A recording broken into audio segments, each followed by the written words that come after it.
ദേവമംഗൾ ആസ്ട്രോമീഡിയയിലേക്ക് ഏവർക്കും സ്വാഗതം. ഞാൻ മംഗളൻ ശർമ്മ.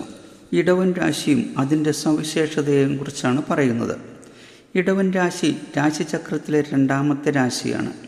രാശിനാഥൻ ശുക്രനും ഇത് ഒരു സ്ത്രീ രാശിയും സ്ഥിരരാശിയും ചതുഷ്പാദ് രാശിയും പൃഷ്ഠോദയ രാശിയും കൂടിയാണ്. ഇടവൻ രാശിയിൽ ഉൾപ്പെടുന്ന നക്ഷത്രങ്ങൾ കാർത്തിക നക്ഷത്രത്തിൻ്റെ 2, 3, 4 പാദങ്ങളും രോഹിണി നക്ഷത്രവും മകൈരത്തിൻ്റെ 1, 2 പാദങ്ങളുമാണ്. ഇവരെ ഇടവക്കൂറ് നക്ഷത്രക്കാർ എന്ന് പറയുന്നു. ഇടവൻ രാശിയുടെ ചിഹ്നം കാളയാണ്. ഈ രാശിയിൽ ജനിച്ചവർ ശക്തന്മാരും നിർബന്ധ ബുദ്ധിക്കാരുമായിരിക്കും. ഈ രാശിയിൽ ജനിച്ചവരുടെ നെറ്റി വീതി കൂടിയതും തടിച്ച കഴുത്തും നല്ല വടിവുള്ള മുഖാകൃതിയും തിളക്കമാർന്ന കണ്ണുകളും മാർദ്ദവമുള്ള മധ്യശരീര പ്രകൃതിയുമായിരിക്കും. ഇടവം ഒരു സ്ഥിരരാശിയായതുകൊണ്ട് ഇവർ ദൃഢനിശ്ചയക്കാരും നല്ലപോലെ ആലോചിച്ചു മാത്രം എന്തും പ്രവർത്തിക്കുന്നവരുമായിരിക്കും.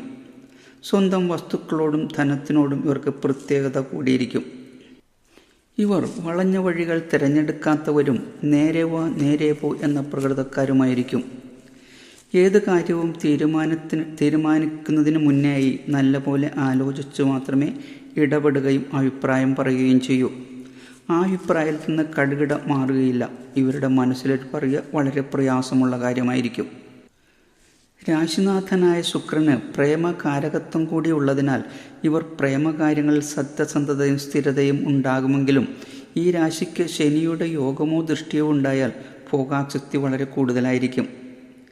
ഇടവൻ രാശി ചന്ദ്രൻ്റെ ഉച്ചക്ഷേത്രം കൂടിയാണ്. ചൊവ്വയ്ക്ക് ഈ രാശിയിൽ ശക്തി കുറവായിരിക്കും. ഇടവൻ രാശിക്കാർ പൊതുവെ സുഖലോലുപരായിരിക്കും. ഇവർ ആഹാരപ്രിയരും മധുര പലഹാരങ്ങളോട് കൂടുതൽ ആസക്തിയുള്ളവരുമായിരിക്കും. ഇവർ നല്ല ശരീരബലമുള്ളവരും വേദന സഹിക്കാനുള്ള ശക്തി അപാരമായിരിക്കും ഇവരുടേത്. ഇടവൻ രാശി കഴുത്തിനെയും മുഖത്തെയും പ്രതിനിധീകരിക്കുന്നതുകൊണ്ട് അനിഷ്ടഗ്രഹങ്ങളുമായി ബന്ധം വന്നാൽ തൈറോയ്ഡ്, ടോൺസിലസ്, മോണരോഗങ്ങൾ, മുഖക്കുരു, മുഖരോഗങ്ങൾ എന്നിവയ്ക്ക് സാധ്യത കൂടുതലായിരിക്കും. രാശിനാഥൻ ശുക്രനായതുകൊണ്ട് സുഖത്തിലും ദുഃഖത്തിലും സന്തോഷത്തിലും കോപത്തിലും ഇവർ സുസ്മേരവതരായിരിക്കും. ഇടവം രാശിക്കാരുടെ ജാതകത്തിലെ ഗ്രഹസ്ഥിതിയിൽ ശുക്രൻ അനുകൂലനാണെങ്കിൽ, അതായത് ശുക്രന് പാപയോഗമോ പാപസ്ഥിതിയോ പാപദൃഷ്ടിയോ ഇല്ലെങ്കിൽ ധനസമ്പാദനത്തിന് തടസ്സമുണ്ടാകില്ല എന്നു മാത്രമല്ല, അനാവശ്യ ധൂർത്തോ ധാരാളിത്യമോ കാണിക്കുകയില്ല. മാത്രമല്ല, വസ്തുവകകളും ആഭരണങ്ങളും വാഹനങ്ങളും നല്ല ഗ്രഹങ്ങളും അലങ്കാര വസ്തുക്കളും പാരമ്പര്യമായി ഉള്ളത് കൈവശം വന്നു ചേരുകയും ചെയ്യും. ഇടവൻ രാശിക്കാർക്ക് ശനി കർമാധിപനും കേന്ദ്ര ത്രികോണാധിപനുമായതിനാൽ എല്ലാ കാര്യങ്ങളിലും നല്ല ഗുണാനുഭവങ്ങളുണ്ടാവും. ഇടവൻ രാശിക്കാർ മിക്കവാറും നല്ല ധനം ലഭിക്കുന്ന തൊഴിലുകളിൽ ഏർപ്പെട്ടിരിക്കുന്നവരായിരിക്കും ഭൂരിപക്ഷം പേരും. സുഗന്ധദ്രവ്യങ്ങൾ, രത്നാഭരണങ്ങൾ, ബാങ്കർ, സ്റ്റോക്ക് ബ്രോക്കർ തുടങ്ങിയവയിലും ഇവർ ശോഭിക്കും. ഇടവം രാശിമണ്ഡലത്തിലെ രണ്ടാമത്തെ രാശിയായതുകൊണ്ട് ധനവുമായി ഇവർക്ക് നല്ല ബന്ധമുണ്ടായിരിക്കുക സ്വാഭാവികമാണ്. തോട്ട ഉടമകൾ, ഉന്നത നിലയിലുള്ള കൃഷി ചെയ്യുന്നവർ, നല്ല ബിസിനസ്സുകാർ ഒക്കെയാകാൻ സാധ്യത കൂടുതലായിരിക്കും. ജാതകത്തിൽ ശുക്രൻ്റെ ഇഷ്ടസ്ഥിതി അനുസരിച്ച് സിനിമ, നാടകരംഗത്തും അഭിനേതാക്കളായോ സംഗീതജ്ഞരായോ ശോഭിക്കാനും ഇവർക്ക് കഴിയും. പണം, ബിസിനസ് നടത്തുവാനും ഇവർക്ക് വളരെ വാക്സാമർഥ്യമുണ്ടാകും. ഇവരുടെ തൊഴിലിന് സ്ത്രീകളുമായും സ്ത്രീകൾ ജോലി ചെയ്യുന്ന ഇടവുമായി ബന്ധം കൂടുതലായിരിക്കും. ലേഡീസ് വസ്ത്രാഭരണ വ്യവസായം, ലേഡീസ് സ്റ്റോർ, സ്കൂളുകൾ, ലേഡീസ് ക്ലബ്ബുകൾ, ബ്യൂട്ടി പാർലറുകൾ പോലെയുള്ള തൊഴിലിടങ്ങൾ നടത്തുകയോ അവിടെ ജോലി ചെയ്യുകയോ ഒക്കെ ആകാൻ സാധ്യത കൂടുതലായിരിക്കും. ഇതെല്ലാം അനുഭവത്തിൽ വരണമെങ്കിൽ നിങ്ങളുടെ ജാതകത്തിലെ ശുക്രൻ്റെ ശുഭസ്ഥിതി അനുസരിച്ചായിരിക്കുകയും എന്നുകൂടി കരുതണം. അതായത് ഇടവൻ രാശിക്ക് ഇടവം രാശിയുടെ അധിപനായ ശുക്രനുമായി ജാതകത്തിൽ ബന്ധപ്പെടുന്ന ഗ്രഹങ്ങൾ ശുക്രൻ സ്ഥിതി ചെയ്യുന്ന രാശി, ഇടവം രാശിയും രാശിയാധിപനുമായ ശുക്രനുമായും ബന്ധപ്പെടുന്ന ഭാഗങ്ങൾ ഇവയെ ആശ്രയിച്ചായിരിക്കും. ഇടവം രാശിക്കാരുടെ വിവാഹാനന്തര ജീവിതം സാധാരണഗതിയിൽ സന്തുഷ്ടമായിരിക്കും. ഭാര്യാഭർത്തൃബന്ധം പരസ്പര ധാരണയും വിശ്വാസവും സ്നേഹനിർഭരവുമായിരിക്കും. ഒരാൾക്ക് മറ്റൊരാളെ വിട്ടുപോകാൻ ഒരിക്കലും ആഗ്രഹമുണ്ടാകില്ല. സ്നേഹബന്ധം അവസാന നിമിഷം വരെ നിലനിർത്തുന്നവരായിരിക്കും. ഭാര്യ ഭർത്താവിൻ്റെയും ഭർത്താവ് ഭാര്യയുടെയും സുഖത്തെപ്പറ്റി ചിന്തിക്കുന്നവരാകും. ഈ രാശിക്കാരുടെ ഇടയിൽ വിവാഹമോചനം വളരെ കുറവായിരിക്കും. ഇടവം രാശിക്കാരായ മാതാപിതാക്കൾ സന്താനങ്ങളെ സ്നേഹിച്ചും ലാളിച്ചും എന്നാൽ നിയന്ത്രിച്ചും വളർത്തുന്നതുകൊണ്ട് സന്താനങ്ങളിൽ നിന്ന് സ്നേഹാദരവും ഇവർക്ക് ലഭിക്കുന്നു.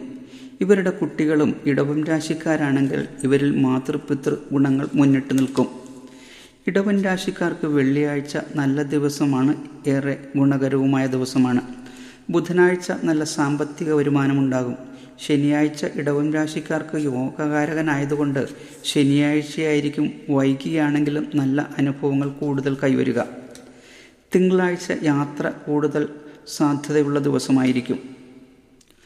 എന്നാൽ ചൊവ്വ വ്യയസ്ഥാനത്തിൻ്റെ അധിപനായത്, അതായത് 12ാം ഭാവത്തിൻ്റെ അധിപനായതുകൊണ്ട് അധിക ചിലവുകളും പാഴ്ചിലവുകൾക്കും കാരണമാകും.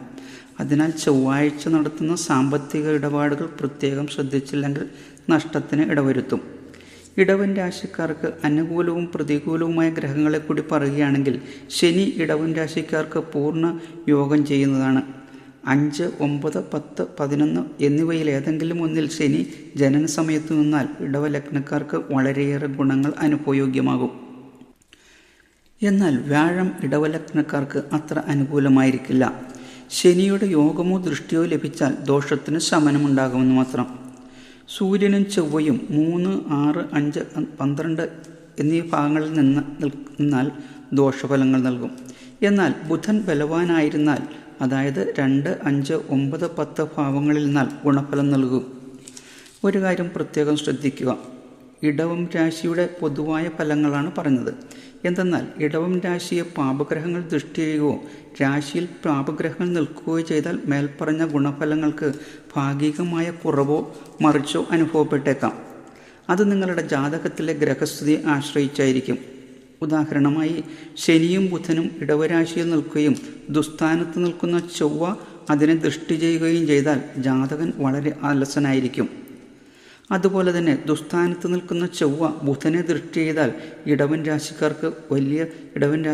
വലിയ തെറ്റുകളും ചെയ്യുന്നവരാകും. എന്നാൽ നിങ്ങളുടെ ജാതകത്തിൽ ശുഭനായി ബലത്തോടെ നിന്നാൽ മേൽപ്പറഞ്ഞ ഗുണഫലങ്ങൾക്ക് യാതൊരുവിധ കുറവും കൂടാതെ അനുഭവയോഗ്യമാവുകയും ചെയ്യും. എല്ലാവർക്കും ഒരു ശുഭദിനം നേരുന്നു. ഓം ശ്രീ മഹാദേവിയേ നമഃ.